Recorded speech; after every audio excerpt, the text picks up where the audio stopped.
Hi everyone, this is Jim. Welcome to this postmortem of my Blitz game number 612. I had the white pieces and started with d4. And my opponent played e6, not an unheard of move in this position, although not the most common. It's an invitation to go into the French defense. I could avoid it and play a move like c4 or knight f3. That'd be knight f3 or c4 and stay in queen's pawn territory, but I don't mind playing against the French defense. And so I played e4 here, which you can see is one of the top choices. And now he goes d5. So we just transposed into a normal French defense. I go knight c3, the main move, allowing either the win hour or the classical. The win hour would be bishop b4. There's also other lines like the Rubinstein variation with taking. But knight f6 is actually the top choice here, the classical variation. And now you can play with e5. I have played that way a lot myself. That's the Steinitz variation, e5 followed by a quick f4, or with bishop g5. And now these lines get kind of complicated. So black can actually take the pawn here.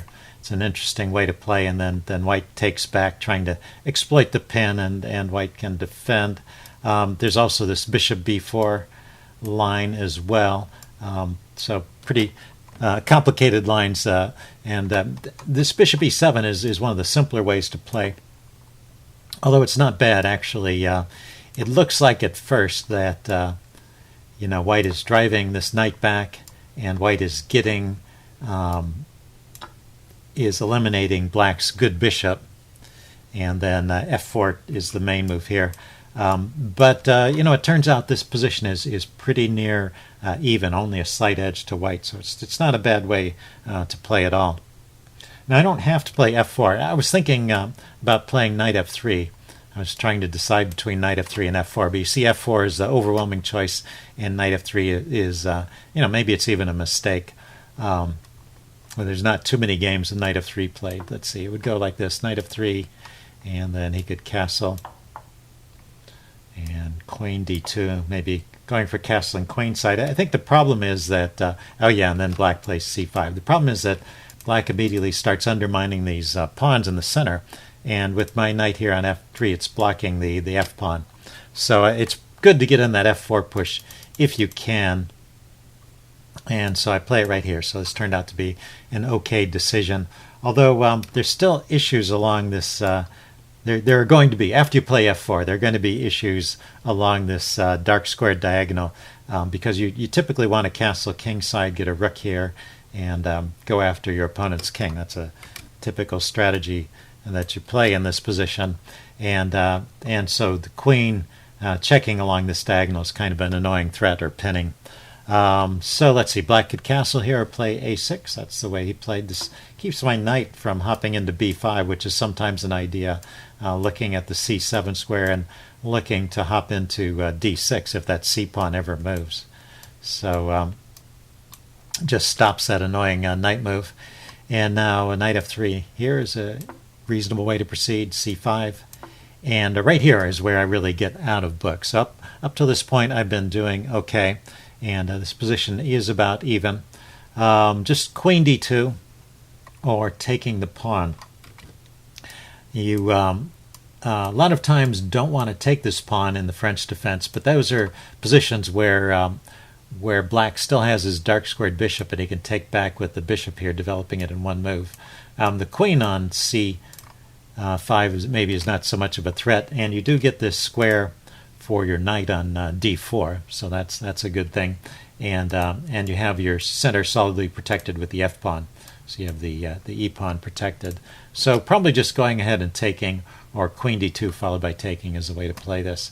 Played bishop d3, and now right here already he has a chance to get a good advantage by playing c takes d4, taking that pawn, and I can't really take it back. If I take it back, knight takes, he has this double attack, queen to b4, hitting the knight and hitting the pawn here, and also pinning this knight. So this knight has to drop back, knight to e2, and the queen can grab a pawn, and it's okay. So anyway, after c takes d4, if we back up in this position, if he had taken that pawn, my best move for me is actually knight to e2.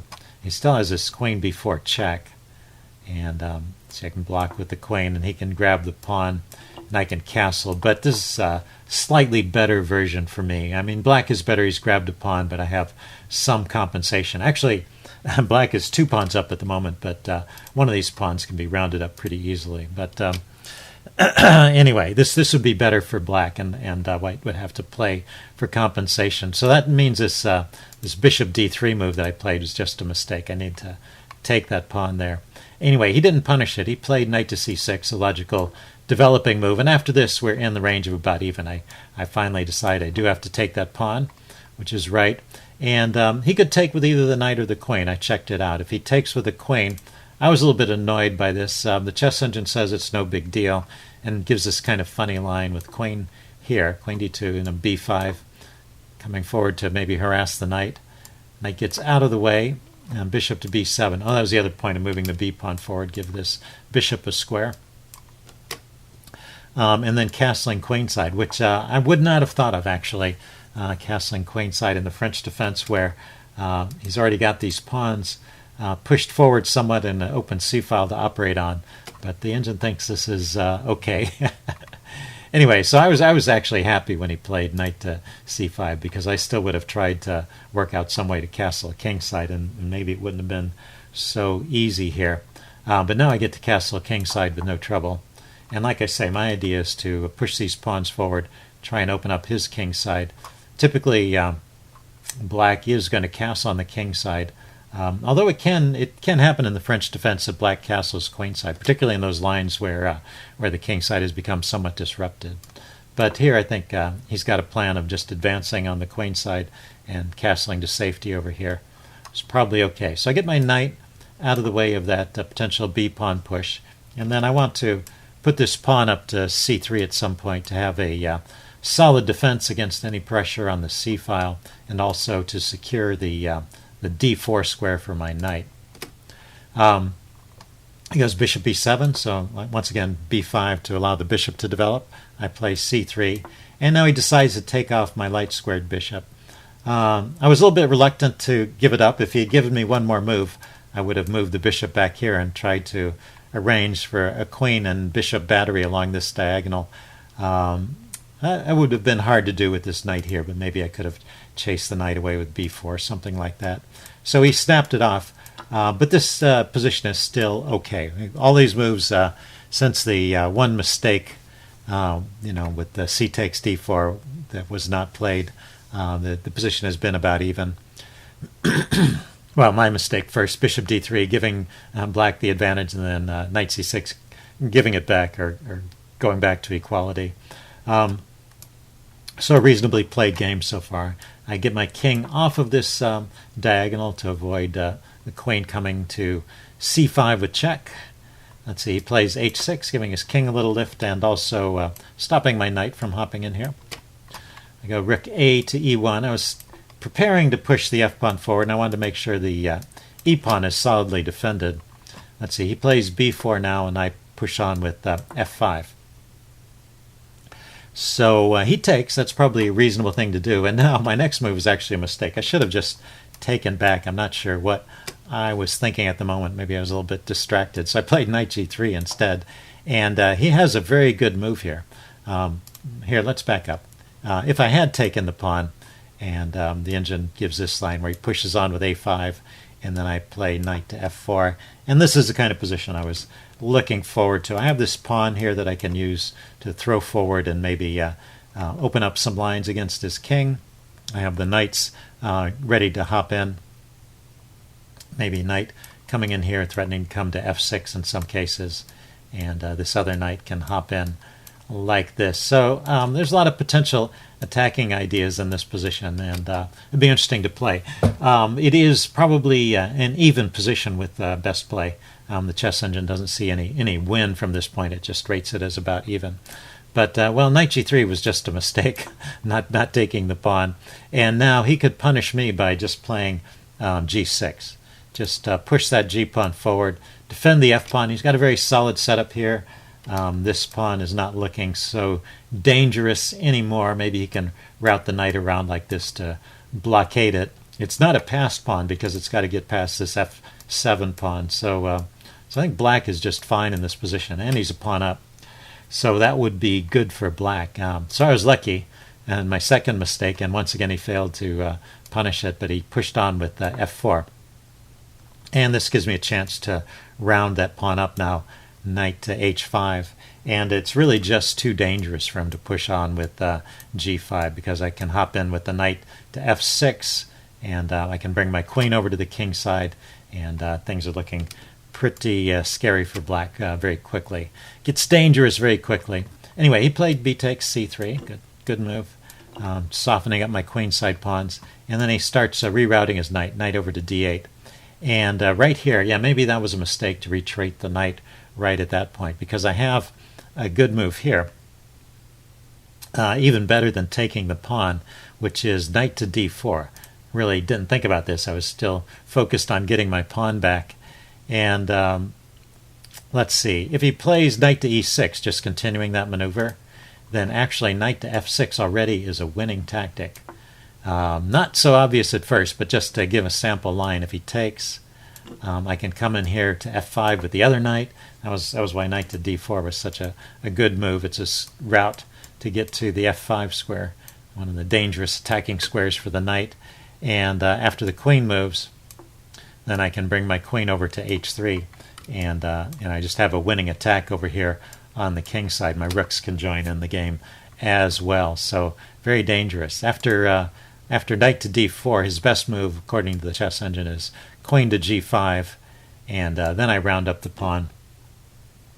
And the chess engine likes white in this position. I've just gotten my knights to a more active position, and I've stopped his knight from coming to e6 this way. Okay, so I didn't see all of that. I just took the pawn immediately, and I'm doing okay here, maybe a little better. He pushes the a pawn forward, and now I grab on d5. I think knight d4 was still a possibility even there. And right here, he makes the losing move. He really can't afford to move the queen. The chess engine says he should just take that knight. I think he had ideas of attacking using that bishop, but sometimes your opponent's pieces are even more dangerous than your pieces, and you've got to trade them off.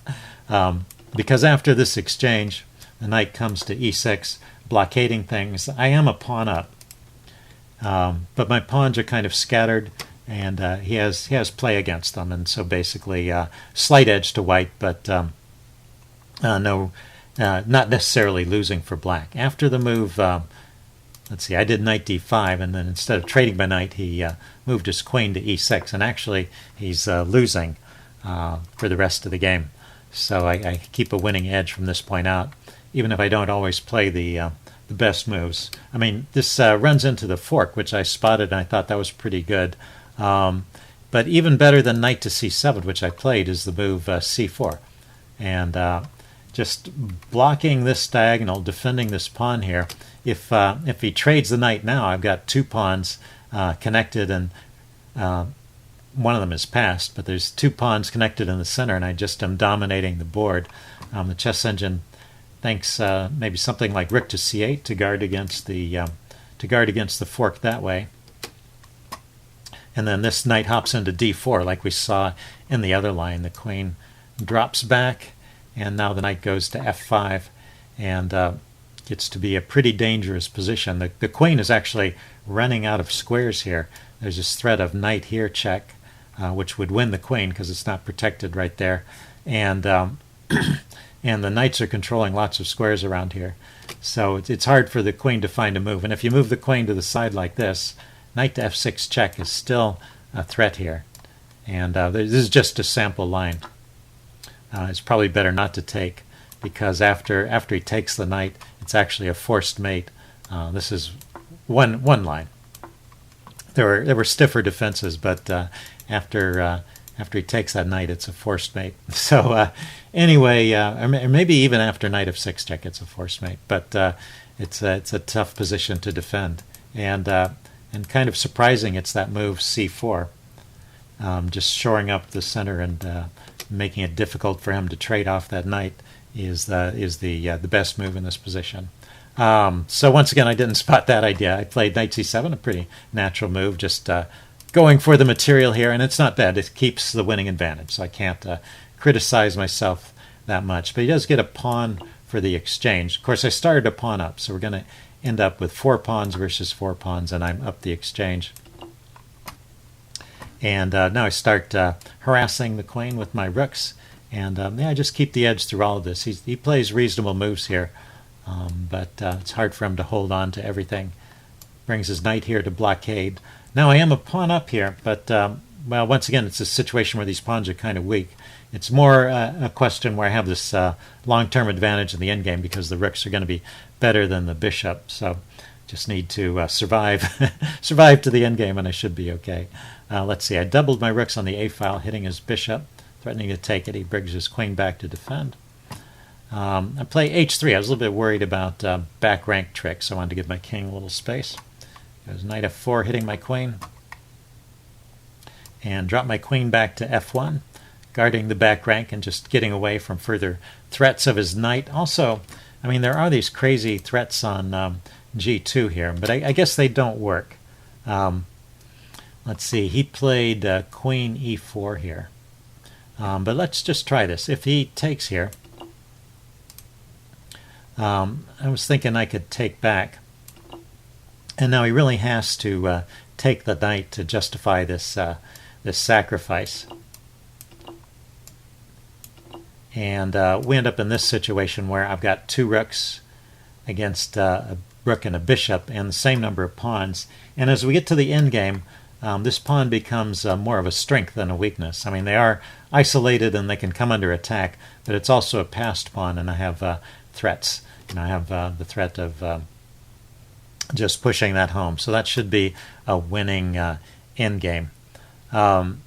Anyway, after in this position, instead of going for that, he played the move queen to e4. And so here's your tactical quiz.